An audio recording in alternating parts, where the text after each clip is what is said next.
नायगा fall से भी ज़्यादा हाइट वाला ये फॉल देख के हमारी आंखें तो खुली की खुली रहेगी। ये फॉल जो है 272 फीट हाई है, टॉलर है। यहाँ पे हम गए थे 3-4 बजे के करीब, हम अपने होटल से निकल गए थे और आधे घंटे की ड्राइव थी तो फटाफट से पहुँच गए। आप यहाँ पे अगर जाना चाहो तो मैं प्रेफर करूँगी कि आप ऊपर की पार्किंग लीजिएगा, क्योंकि फिर आपको वो सारा चीज़ें ऊपर की हाइकिंग ट्रेल्स वगैरह देखने का मौका मिलता है। ये जो सीढ़ियाँ आप देख रहे हो ये पूरी उतर के नीचे जाना पड़ता है उस फॉल को देखने के लिए। फिर ये जो आप फॉल के ऊपर से ब्रिज देख रहे थे, ये सस्पेंशन ब्रिज है यहाँ का।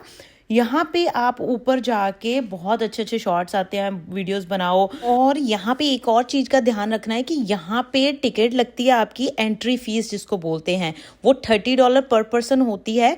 बट हमने एक चीज फाइंड आउट करी, अगर आप 6 बजे के बाद जाते हो तो फिर आपकी कोई टिकट नहीं होती है। बारिश का मौसम ऑलमोस्ट हो चुका था बट हमने स्टिल सोचा था कि हम नीचे जाएंगे, थक चुके थे पूरा ट्रेल एंड हाइकिंग करके। एंड देन फिर जब हम वहां पे एक डोम के अंदर पहुंचे, वो छोटा सा डोम सा बना रखा था, बारिश एकदम से तेज हो गई तो सारे लोग एक ही जगह पे इकट्ठे हो गए, बट स्टिल बचने का कोई रास्ता नहीं था, सारे के सारे भीग गए, हम भी पूरी तरह से भीग गए थे और नीचे जाने का तो कोई सवाल हो ही नहीं रहा था।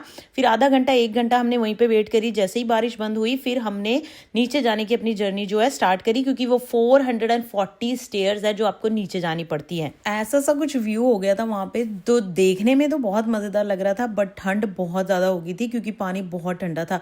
तो अगर यहाँ पे आप जाओ तो मेक श्योर एक रेनकोट और एक छाता आपके साथ जरूर होना चाहिए। तो फाइनली हमने अब नीचे जाना शुरू किया। ये सारे लोग जो आप देख रहे हो ये ऊपर आ रहे थे और वो सारे ऊपर आने में ज़्यादा दिक्कत होती है, नीचे तो हम आराम से पहुंच गए थे। जैसे ही नीचे पहुंचे बारिश फिर से इतनी ज़्यादा तेज हो गई, फिर वहां पे तो कुछ छुपने का कोई था ही नहीं। मतलब अगर एक बार आप नीचे पहुंच गए वहां पे कोई जगह नहीं है जहाँ पे आप छुप सकते हो। तो फिर हमने कहा भीग रहे हैं तो भीगने दो बस एक बार, क्योंकि जब आप पूरे भीग गए हो तो तब इतनी ज्यादा ठंड नहीं लगती थी। तो फिर उसके बाद हमने बहुत सारी वीडियोस बनाई और अच्छी बात ये हुई कि बारिश की वजह से कोई नीचे आ ही नहीं रहा था। वहां पे सिर्फ बारिश की और फॉल की आवाज थी, ऐसे लग रहा था जैसे प्रकृति खुद तुमसे बातें कर रही है। फिर जैसे तैसे करके बड़ी मुश्किल से हम ऊपर पहुंचे, टांगों की हालत पूरी खराब थी। फिर जैसे तैसे करके पहुंचे और पूरी हमने सीढ़ियां काउंट करी। 470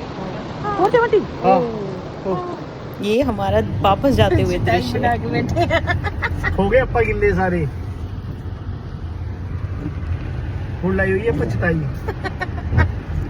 अब पूरे भीग गए तो सीट तो गीली करनी नहीं थी, तो हमारे पास यही ऑप्शन थी। व्यू कुछ ऐसा सा था वापस जाते हुए। और that's it for today, bye bye.